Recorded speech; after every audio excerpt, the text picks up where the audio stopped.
السلام علیکم ورحمۃ اللہ وبرکاتہ۔ رسول اللہ صلی اللہ علیہ وسلم نے ارشاد فرمایا کہ اگر کسی شخص کو غلط الزام میں جیل میں ڈال دیا جائے تو ایسے قیدی کو رہا کراؤ، کیونکہ جو شخص ایسے قیدی کو رہا کرائے گا اللہ رب العزت اس کو بہت زیادہ ثواب دے گا۔ اور اسی طریقے سے جو شخص اپنی مفلسی اور غریبی کی وجہ سے بھوکا رہتا ہو تو ایسے شخص کو کھانا کھلانا بہت زیادہ ثواب ہے۔ اور اسی طریقے سے اگر کوئی شخص بیمار ہو جائے تو ہم اس کی عیادت کے لیے جائیں۔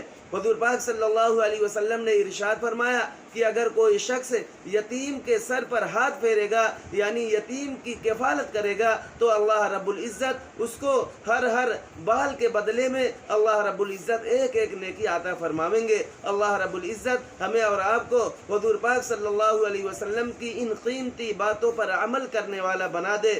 آمین ثم آمین۔